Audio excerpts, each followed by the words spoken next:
I've wasted years in the gym spinning my wheels, training hard, eating well, but still looking the same. In the present day, I have escaped this vicious cycle, built a physique I'm proud of, and gotten pretty strong in the process. If you're frustrated with your lack of gains, I want to save you years of wasted time by going over the most common mistakes that keep you stuck. If you're trying really hard and yet you're not getting anywhere, this video will help.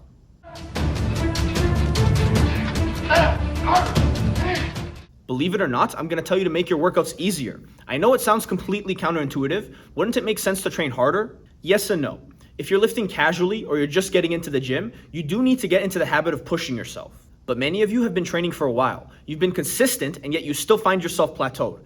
To break through that sticking point, it's best to go easier for the time being, especially on big compound exercises like bench, squat, weighted pull-ups. I used to make that same mistake. I pushed myself too hard, too often, and it stalled my progress. I wasn't getting any bigger, I wasn't getting any stronger, and I wasted a full year of my time. In 2019, I made essentially zero gains. But nowadays, that doesn't happen. Progress is smooth. I build strength consistently because I give myself a big runway before I chase heavy weights. Let me show you what I mean. Let's say that you've programmed 3 sets of 5 on standing overhead press. You want bigger shoulders, more strength, cool. If you walk into the gym and kill yourself on that first workout, face contorted, grinding every rep, how the fuck are you supposed to get better? You're telling me you're gonna come in next week and you're just gonna add 5 pounds, or you're gonna do 3 sets of 6? This will just lead to a huge plateau. When you start at such a high difficulty, there's nowhere to go. It's like trying to take off an airplane with no runway. You're not gonna be able to fly. Instead, start at an easier intensity and give your body time to make adaptations. That way you can build some strength, some momentum, and you'll actually be able to push through to a new ceiling.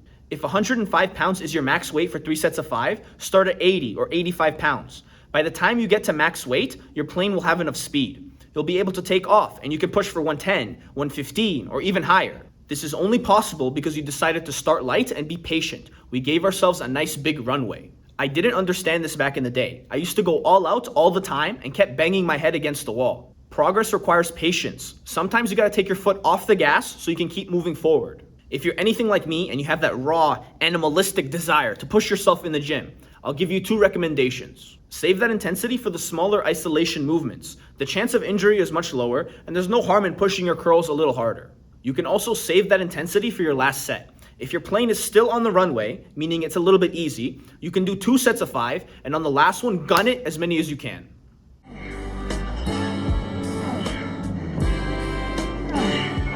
I can't think of a muscle that gets more hype and more undeserved attention than your abs. A well-defined six-pack looks great, don't get me wrong, especially these days when most people are overweight. But after getting the abs, a lot of people are so afraid of gaining weight that they sacrifice their other goals. I've seen it over and over. Guys who made decent progress in the beginning, but they've been plateaued for months or for years. When I ask what's going on, they always say the same thing. Oh, I think I need to change my split. I think I'm gonna try periodizing my training a little differently. As they say this, I'm looking them up and down. The problem is staring me right in the face. They've been at the same body weight for 2 or 3 years. I'll try to bring it up nicely. Oh, maybe you should gain a little bit of weight, even 5-10 pounds. I think it will help. I know it's going in one year and out the other. They cannot be bothered because they're terrified of gaining a little body fat. They have ab anxiety. I love that term, anxiety. People are so afraid of getting a little softer that they're willing to stall their muscle and strength gains. If you want a physique that actually looks impressive, one that makes people double take, abs are probably gonna be the least important muscle. To really fill out your frame, that's gonna come from your back, your shoulders, chest, legs. Even random ass muscles like your upper traps, they're gonna be way more important than your abs. People only see your six-pack if you're at the beach or if you're on Instagram. But having big upper traps, that's gonna make a huge difference in how you look. They're visible all the time, when you're talking, when you're walking, sitting, standing, always. If my traps and neck were smaller, I'd look like a guy who just started lifting. You wouldn't even wanna watch this video. Hit abs once or twice a week and spend the rest of your time training more important muscles. Trust me when I say getting fat is an irrational fear. Even at my biggest, when I was 223 pounds, I looked like the Michelin Man. My abs were still visible. Were they blurry? Yeah. Did I put on a lot of fat? Yeah. But they were still there. The last time I didn't have abs was 8 years ago, when I was a complete novice. If you bulk slow, it will be the same for you.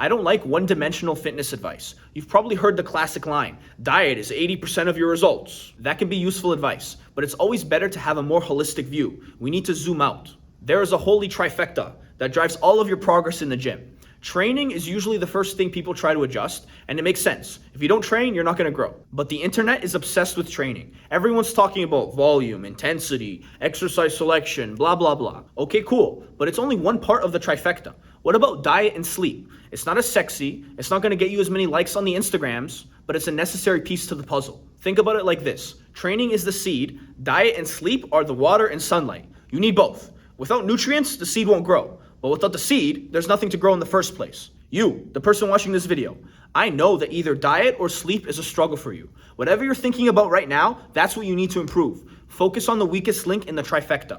If you're not thinking holistically, you can waste years in the gym spinning your wheels, not making any progress. For example, your training might be okay, but if you're only getting 6 hours of sleep every night, don't overanalyze your program. Just go to bed on time. Or maybe your diet's on point, but you're inconsistent with the gym.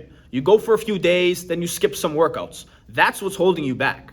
Deep down, you know which one of these variables needs more work. This is your sign to focus on that hard for the next few months. And at the center of our triangle, it's consistency that ties it all together. You need to build a lifestyle around this. It's not enough to be on point for a week or a month. The moment you start stacking little wins and building confidence, every day it starts to build and snowball. Eventually you get to the point where you look back and you can't even recognize the person you were. Wouldn't that be fucking cool? To shock the muscle, and shock the muscle with different kind of training principles. When you change things up in the gym, you get positive feedback right away. The pump is intense and you get new soreness the next day. It feels productive, especially if you get bored easily, but it can be a trap. Chasing endless novelty is how you waste years in the gym because you're just building a house on sand. Some people, they go to the gym and they don't have a program. They just go by feel. These are the worst offenders, zero structure. Maybe you do have a program, but you're always switching the exercises, the reps. One day you go heavy, one day you go light. This other day you want to do drop sets. I blew a lot of time in the gym when I was just going by feel. I wasn't consistent, I wasn't tracking anything. If you don't have a gym log where you're writing down your weights, your reps, it's like you're telling me you don't want to gain muscle. Track everything and be consistent with it. Don't listen to the people that give you this old school advice like, you need to shock the muscle. What you do need is to stick with something long enough to build some momentum. Make a plan or have someone else make a plan and just see it through. My best gains came when I was just sticking to one program. For example, I trained my arms almost the exact same throughout all of 2023 and all of 2024. I made some minor adjustments, I switched some exercises, but I was able to add so much muscle. It's normal to feel less soreness after a few weeks of doing an exercise or a program. Don't take that as an opportunity to switch to something else. Take it as a sign that now the real gains are beginning. Usually people gain strength really fast and then it slows down and becomes more of a grind. The strength gains in the beginning are mostly neurological. You aren't building muscle, you're just getting used to the form. After this initial phase, any further progress is going to be an indicator of actual muscle growth. If you're always switching your exercises, your rep range, your program, you'll never get to that part where the real gains begin. When you're uncomfortable is when you grow. We know that from the gym. When you're uncomfortable is when you grow. Now I'm going to give you the exact opposite advice. I told you to stop switching things up too often. Now I'm going to tell you to get out of your comfort zone and start experimenting. In life, it's usually the best to stay somewhere in the middle between two extremes. I just spent the last couple minutes trying to pull you over to this side of the scale. Now I'll try to keep you from being too rigid. This advice will be especially relevant if you're consistent, you do the work, but you're still stuck. That was me. My deadlift plateaued at 4 plates for 3 years. I was so stubborn.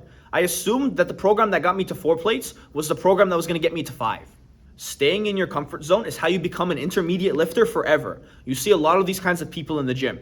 Sure, they look good, but they haven't made any progress in the last 10 years. They come in the gym and they do the same routine, the same exercises, the same weights. They even make the same fucking jokes. Don't be this guy.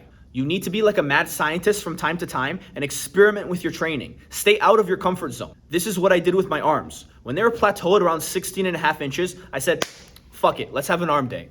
I have not regretted my decision for a single second. If you've stopped improving, that's your cue to test a new split, new rep ranges, focus on your weaknesses. If you want to know the formula that allowed me to become one of the strongest guys in my gym, watch this video here, or click this random video.